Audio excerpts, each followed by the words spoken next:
Apostle, in its most simple definition, is someone who's sent. So the goal of this show, this program, is to shed light on the work that God is doing through His people, through testimonies. Every true Christian is sent. It's just a matter of where.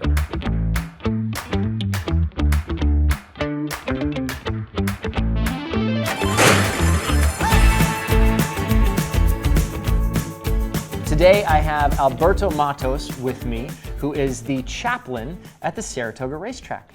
So welcome. Thank you for being on Apostle Talk with me. Thank you. Thank you for having me, Dave. It's an honor and a privilege to be here. Beautiful. So there's going to be two elements that we're going to do. Eventually we're going to get to the racetrack, Saratoga Racetrack, having a chaplain, what is the role of a chaplain, all that kind of stuff at the Saratoga Race Course. But first, I want to hear your story about how God called you into ministry and what led to where you are today. Does that sound good?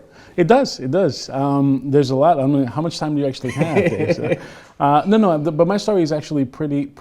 I think it's pretty nice, pretty neat what God has done in my life. Awesome. Just to give you a little bit of background, I was born in New York City, in the Bronx. Throughout a time when things were not all that good in the city. A lot of crime, a lot of drugs. I did actually get involved in that lifestyle. I started using drugs and later started selling drugs, so it became both. How old were you when you got into that? Oh gosh, that life? Now you want me to date myself. So when I got into the life, it was probably, well, you know what? Let's give you the story. Okay, let's hear it. Born and raised in New York City. And coming from Dominican parents, both my mom and my dad are Dominican. My father was an alcoholic, and he abused our mom. And when I was around 4 years old, my mom divorced my father, so they separated. And she decided that she wanted to go back to Dominican Republic. So we left back to Dominican Republic at the age of about 9 years old. So now I'm traveling back and forth between New York and Dominican Republic, and I'm studying here and I'm studying there. At one point in time, I said, I just want to go back to New York and stay there. And I had heard of a cousin that was in the drug game. And I said, that's what I think I want to do. That way I can live my lifestyle and do what I want to do. And it was just about 16. So that's what I did. And I left my mom in Dominican Republic and came to live with my father in New York. That was very short-lived. A couple days into living there, he had me remarried. So I got kicked out of the house. And then I went to go live with a cousin, and so that started my story. Now keep in mind that I do have great parents. I'm not saying I didn't. I had really great, loving, caring parents. I just wanted to do what I wanted to do, and so I did. I went to the streets and got involved with drugs. I was probably about 18, 19 at this point in time. Got involved in drugs. Fast forward, now here comes, been in the lifestyle for a while. People had talked to me about God, and I'm like, I don't really have time for God. I know who He is. I know of Him. I've heard of Him, and He does really great things, or did really great things, but this is really not for me at the moment. This is not where I'm at in life. Fast forward 2002, and here I get arrested. And I was arrested, and I'm facing jail time, facing prison time. I was arrested with drugs, and I'm using drugs, selling drugs. And when I went through the court system, I was sentenced, and my sentence was 10 and a half years to life. But it was okay because I had found something, and I didn't really know exactly what it was at that point in time, but it was God. I had found Jesus. So while I was in jail, somebody said, hey, if you go to the chapel service, to the chaplain service there, it's co-ed, you can see girls. And I said, great, that sounds just like... That was the motivation. That was my motivation. I was like, that's good, that's exactly what I want. But I'm sorry, I want to just ask, so going into prison, there was a confidence and a peace you had almost of knowing... Going into prison, yes. Wow. Because at this point in time, I was still in county jail. Yeah. So I hadn't even been sentenced. Yeah. And in the county jail is where I was able to go into the chapel service, and because they said it was co-ed, and it was. But during the very first service, they started talking about this guy named Jesus and what he could do. And it kind of piqued my interest, and something stirred within me. And then I just kept going back. And now it didn't really matter who was there. It just piqued my interest and got me, and I gave my life to God. And this was August of 2002. Yeah. So, and I've been serving Him since. So fast forward, go to the court system, and they say, okay, you're found guilty, which I had pled guilty. I mean, I knew I was guilty, so I had pled guilty. And they said, okay, your sentence is with the Rockefeller drug laws, and because of the amount of drugs that I had. And even though I've lived here since upstate New York for many years, I'm still considered somebody from the city, even though I'm not. But so my sentence was 10 and a half years to life. And I would get sent off to prison. But I had that peace with me. Yeah, it's amazing. And it was beautiful because here I am, and I'm not sure if you're familiar with the prison system or not, but I'm in Dannemora, Clinton. And it's a maxi max. It's a max prison. There's a bunch of people there with all sorts of numbers, football numbers as far as sentences and life sentences. Yeah. And they would make fun of me, like, why are you walking around with this smile? Why are you walking around with this joy? And I was like, because I'm free. And that's what I would say. And it was a funny thing because I was in prison, but that didn't take away the joy of the Lord. And that was great. That's amazing. Yeah, that's amazing. So how did you get out? Like, did you make parole? What was the process for leaving? Okay. So I was sentenced under the Rockefeller drug laws, and those laws became draconian. They became pretty much absolute old, and they changed them. So I was able to repetition the court for a resentencing because of those laws had changed. And they did. So they gave me a different sentence. Instead of having 10 and a half to life, they gave me 10 and a half flat. Oh, nice. Which was nice. And at this point in time, I already had, I want to say, 6 or 7 years in. And of course, at that, I was talking to my soon-to-be wife, because she wasn't my wife yet. And we actually got married while I was in prison. Oh, wow. So my family was there. They were a huge support system for me. They kept encouraging me in the Lord, encouraging me, with their visits and their letters, and accepting the phone calls as well, which is very important. But then the sentencing came through, and it changed. So I was released in January of 2010.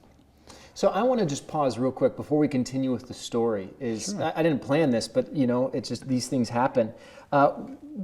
What word of encouragement would you give to parents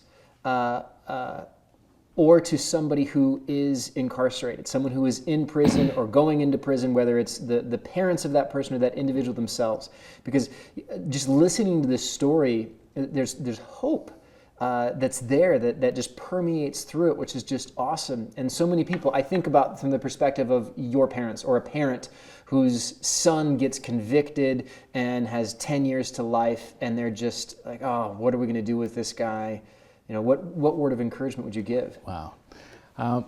Funny story, because once I was released, and I knew that God had called me and that I had this calling on my life, I always thought that my ministry would be prison ministry. Yeah. It's the only door that's never opened.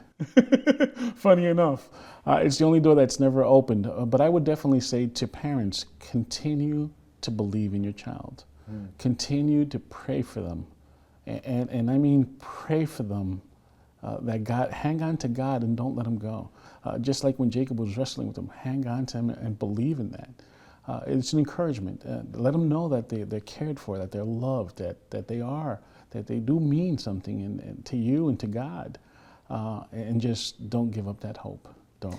Pray is definitely big.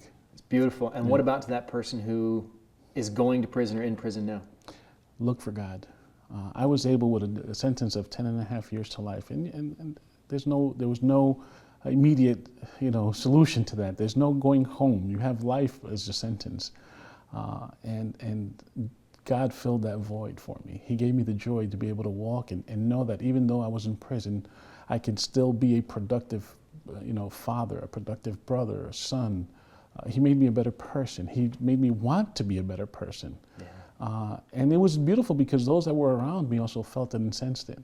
Like I said, they would say, you're an idiot. Why are you walking around with this smile? I'm like, because I'm free.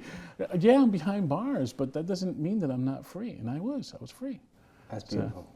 That's beautiful. So you're released. I just want to. This is a funny story because let's hear it. While I was in prison, one of the things that I learned too is church in prison is a little bit different than church outside. But one of the things that I kept hearing about and learning about was this whole thing about tithing, and I didn't know what it was. So I found out and I asked about it, and I was working in the prison in the sewing shop. So I was making uniforms and things, and I remember I was getting paid like 56 or 58 cents an hour, which is a lot of money. I'm telling you, this is a lot of money than in prison. 50 cents? 56 or 58 cents an hour, something like that. Yeah. Wow. But it was good. Believe me, it's a lot of money when you're buying in prison when you're not paying taxes. It is. Okay. And it was. So I was very grateful for the work that I had. Yeah. So it was, but I started tithing. And now in prison, you have to, when you're going to do, it's called a disbursement, when you're going to send money out or do something like that, you have to do a form that has to be signed by the officer there, and then by the sergeant, and then by somebody else, and then it has to go to the finance office. So it's a form that has like 3 or 4, copies to it. And they would make fun of me, like, why are you sending this money? And of course, I'm tithing from what I'm making in prison. It's just like, so I'm sending $5, $6, and it's to the prison chaplain, for the ministry there. But they would laugh at me because of this. And I've always learned that that's a principle of tithing. It doesn't matter if it's in the small or in the much. It's just, and God has blessed me through that. Yeah. So that's one of the principles that I can't forget, because it was something that I learned there. That still today I practice, and I believe that God honors that. Yeah, so greatly. Absolutely, and it's a great witness to hear, especially when having so little. So many people I hear, it's like, oh, I will once I get that promotion, then I'll start tithing. Mm-hmm. But the whole point of it is like, no, is it God's or is it not God's? Yes. From the very beginning, giving to Him what's His. Yeah, that's beautiful. Good. So fast forward, 2002, released January 2010.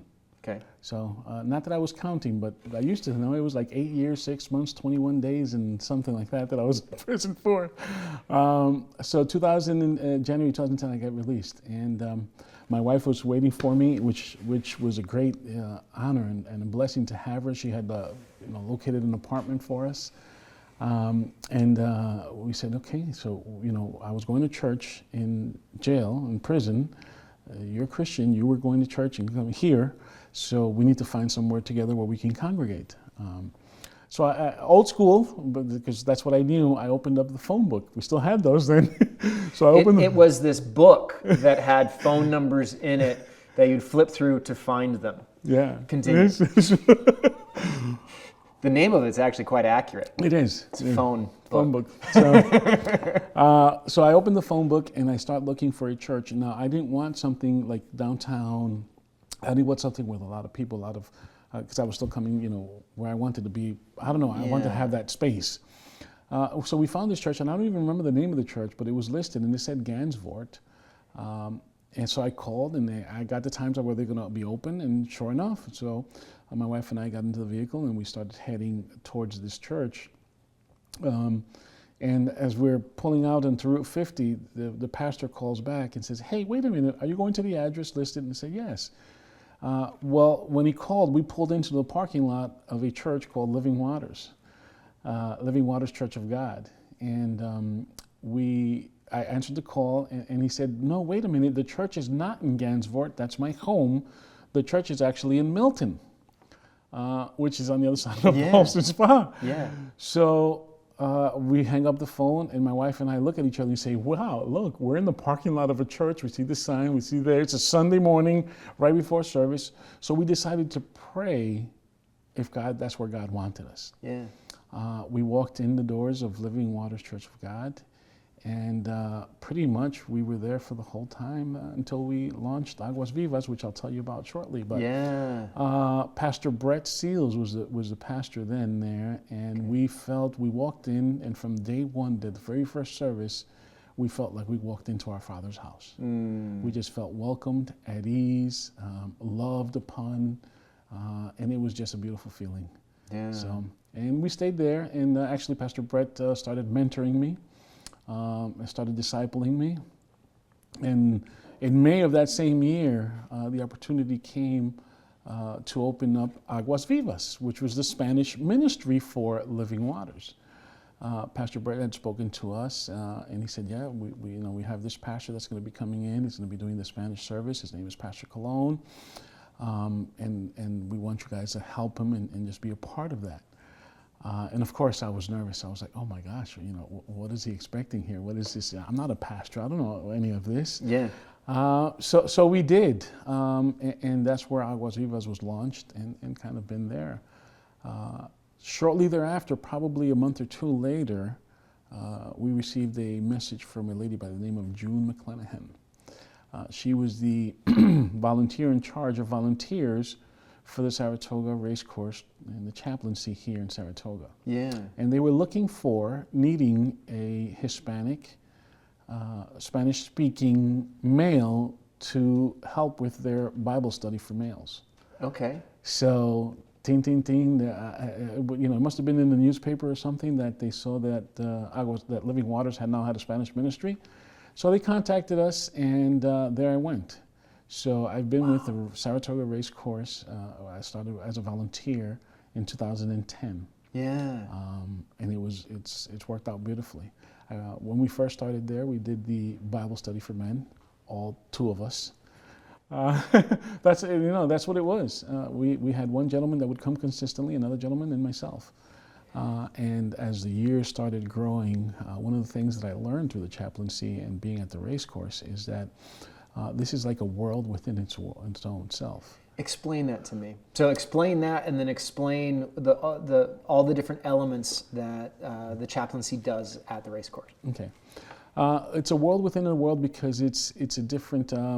I don't know if you think of sports. People in basketball, they kind of like to have their own cliques, their own little things that they do, some things that they would speak about. Well, it's the same thing within the horse industry.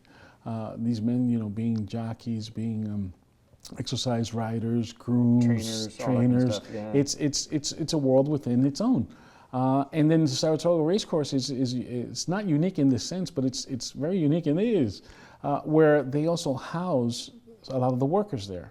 So they don't really need to go out for much other than probably do shopping and things of that nature for the food. So they're a community within the community. So what I realized was that I was an outsider. Mm. And, when you're an outsider, the trust is not there. Excuse me. So it took a little bit of time before people started getting comfortable and seeing my face there, and kind of like, okay, this guy isn't going anywhere. Even speaking Spanish. Even speaking Spanish. There was still a division that existed there. Yeah. Wow.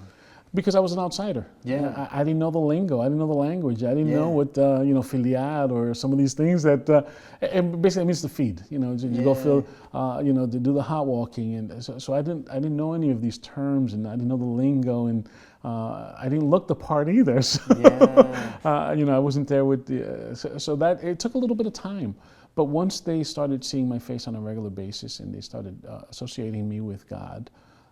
Then things started happening. Then the ministry really started taking place. So what does the chaplaincy actually do at the Saratoga Race Course? And by the way, it's not just the Saratoga Race Course. There's also a national component, and we're pretty much in everywhere in the States. And Puerto Rico has one, Camarena too. So there's different chaplaincies throughout the States and the world. Mm. But specifically here in New York, we have Belmont Aqueduct and Saratoga Race Course. And what we've come to understand is that there are certain things, if we want to get to people and talk to them about the love of God and allowing that love into their hearts, there's certain needs that need to be met. And most of the times they have to be met first.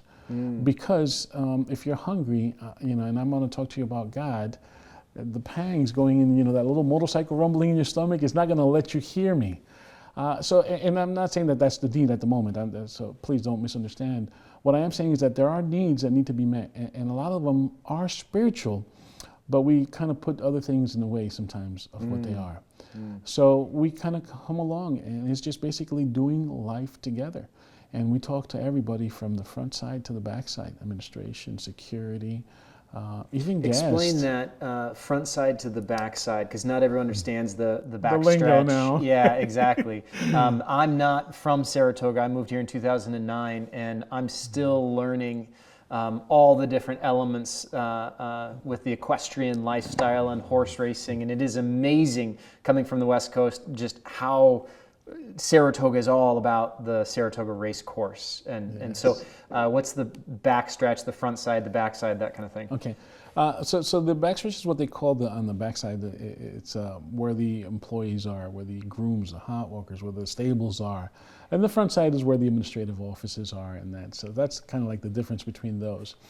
The front side also is where the racing takes place, especially here in Saratoga, where we have the two tracks. We have the Oklahoma side, which is the training track, and then we have the main course. So we speak to everybody. We just get involved and we speak to everybody. And the idea is to develop a relationship where people feel comfortable to be able to receive the word and the love of God. And that's what we're here. We're called to show the love of God. And it's something that I've been doing now since 2010. So for a number of years, I was a volunteer with them. And then some years later, probably 5 years ago or so, my boss, Chaplain Alberto, approached me and said, "Hey, how would you like to work part-time for us?" And I was like, "You mean to get paid what I'm already doing? Great! That's awesome. That's gravy." And then this year, last year we started a new initiative. Not that it's new per se, but it's kind of new because we're putting more focus to it, where we're actually reaching out into the community and the farms. So Saratoga County, for example, has 48 thoroughbred horse farms. I didn't realize there were that many. Yeah, that's something. Yeah. So last year I started actually visiting the farms on a regular basis and doing exactly what we do at the track at the farms.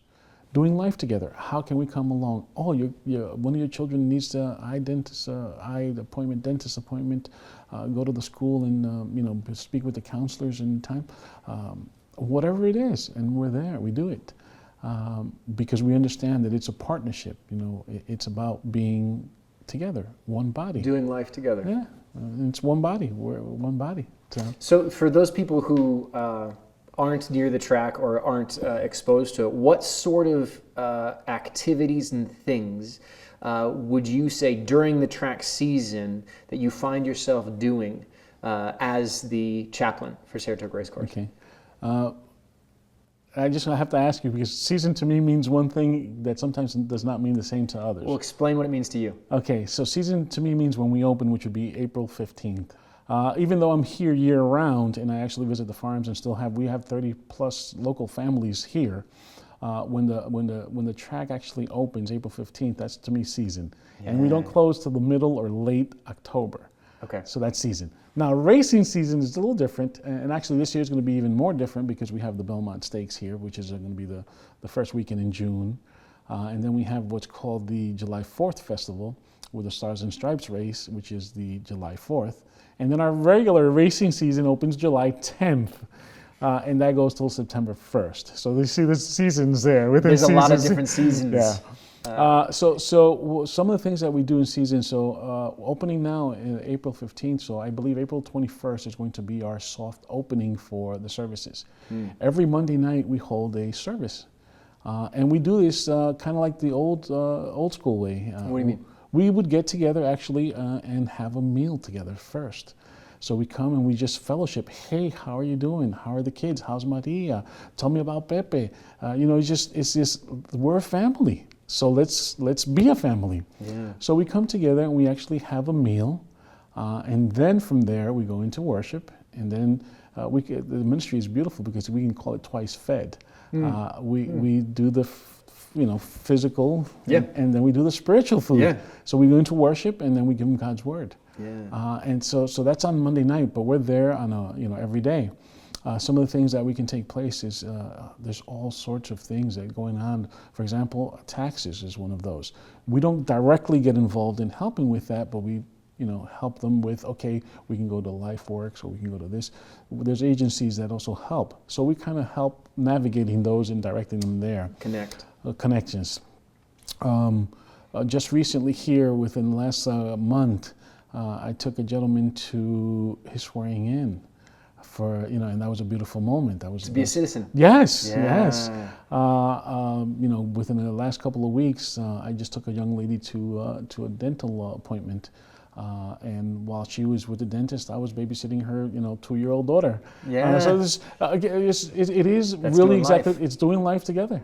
And that's what we do. So Monday nights is the service, and then we have all sorts of different activities to help and kind of keep, and they're all geared towards that. The English class, photography class, which the photography is not us per se, but again, we direct and point and say these are the things that are available. And we help them navigate all these things. And there's other agencies that work there along with us, which without them, we just wouldn't be where we are either. What percentage of the population that works in the track it migrates just for the season and then goes home? Well, I couldn't really tell you numbers exactly because Just percentage, just rough. I would say 100% leave here Saratoga. So that's because Saratoga closes. So 100% leave Saratoga. Some may go to Kentucky. Some may go to Louisiana. They stay in the horse industry. Yes, they follow their horses, with their trainers and their horses. Yes, Yeah. they may be going to Florida. They may be going to California. Some actually go back home, whether that be Guatemala, Mexico, Salvador. Some actually go back home. Okay. And then, what's beautiful about it is because of the renewal of the visas, they're able to do so with the work visas.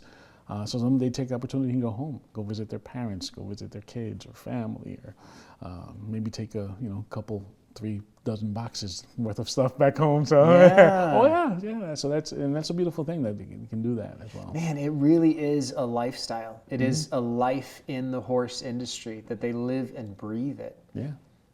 So they follow along with that. So now, so that's what we do here at the Saratoga Race Course. And now to tie it into the church. So we have the Monday night services, but as I mentioned, we have a number of families that stay here year round. Okay. They now have assimilated into our communities. They work at some of the local farms, some of our local restaurants, supermarkets, Walmart. They're working everywhere. But they still have with the barrier with the language, some of them. So we have Aguas Vivas. Yes. What's Aguas Vivas? So Aguas Vivas is literally translated as living waters, and it's speaking about God. So it's a service. We're a church. We're located in downtown Saratoga, where our services is geared for Hispanics, and we speak in Spanish. And we've adopted the same model that we've adopted from the track, from the old times with the Book of Acts. We come together first with a meal, and we fellowship, and and that's where we get to say, how is so, and you need some diapers, or the baby got a rash, or whatever it is, and then we go upstairs and we have service. We'll have worship, and we'll have the word. Well, that's excellent. So, question for you: how can people help if they wanted to help with either Aguas Vivas or help with the chaplaincy? How can they find out more information about both of those? They can go right onto the website, and it's the New York Racetrack Chaplaincy. It's listed right there. That's the URL, I believe. And if it's through Aguas Vivas, it's aguasvivaslm.com. Okay. So, what do you see in the future as far as going forward with either at Aguas Vivas or at the track? I mean, both of these things, there's a great need. Wow. Great question, and I thank you for asking that, because sometimes I get into my own head and I see the things that God is pushing into it, or giving me, and I get a little scared is not the correct word, or apprehensive, but I'm like, wow, and thank God He only gives me little pieces at a time, because I don't think I can handle it. He shows you only what you can grasp, handle. Yeah, what you can grasp. He doesn't show you the full path in front of you. Yeah. I think I'd run in the opposite direction. He showed me the whole path and the mountain climb that's up in front of you. But through God, we can do it, right? Yes, through Jesus, who gives us strength. Amen. So what do you see in the future? So in the future, I just see a nice meshing of these two coming together as far as the services, because people from the track, a lot more are coming into the services for Sunday. Yeah. So it's just becoming a beautiful enmeshment there. As far as the track here, or the ministry with Saratoga, it is growing, it's expanding. As I mentioned, we started visiting the farms last year, and that has been doing very well. And what's taking place is we're having local churches get involved and coming out to the farms with us to share a meal and to share God's love. So I see this as something that is going to be growing, where more churches are going to be becoming involved. And how can churches get involved with the chaplaincy? They can just either call me or reach out right through the website.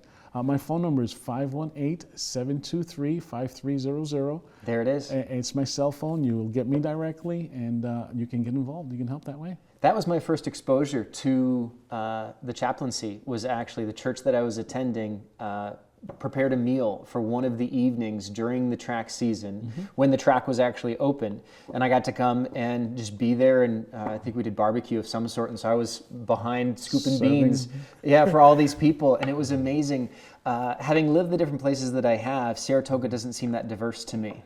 And it's not really, but then when you're sitting back there, it's like hearing the Spanish being spoken and seeing people that aren't local thriving and living in this little community. It was encouraging to me to see just that piece of life, and to be able to see Christ there in the midst of it, which was really neat. So I encourage anybody who's listening to this now, as far as getting your church involved with it. So they can reach out to you directly to be able to help sponsor one of the evening meals or something along those lines. They can sponsor one of the evening meals. They can, coming up now with the camps, VBS with the kids is a good opportunity to pour into the kids. There's just so many different opportunities to be able to share God's love there. So yeah, please reach out, and we'll find what you like to do and get you plugged in somehow that way. Beautiful, beautiful. Well, I invite everyone who's watching or listening to join me, and we're going to pray for Alberto, as well as the Aguas Vivas, as well as the track chaplaincy. Lord, thank you. Thank you for calling Alberto out of the life he was in. It's amazing testament, Lord, to hear him talk about going into prison, but yet feeling your joy and being a radiant light for you in that environment. Lord, I pray that you continue to use him as a light into that world that you want him to go into, wherever that is, Lord. Thank you that you've called him to serve at the race course here in Saratoga, as well as with the Spanish services on Sunday night at Aguas Vivas. Lord, I pray that you will bless both of those endeavors, that these will be awesome works of you, and that you will be glorified through them. I pray that you will bless Alberto and his family in the service that he is doing, that his children will be blessed and his grandchildren will be blessed through serving you. We love you, Lord, and we thank you that you choose to use us. You don't have to. We're fallible, we're screwed up, but you choose to use us and let us bring you glory through that process and have us be changed through that. Thank you, Lord, for that. I pray that you will bless Alberto and the ministries that you've brought him. I also pray for that person that's listening right now, Lord, that asks this question of, how can I serve? Am I even called? Lord, I pray that you will counsel them and that you will start a fire in their heart for how they can serve you right where they're at. Lord, thank you again that you choose to use us. We give you all the glory. Pray this in Jesus' name. Amen.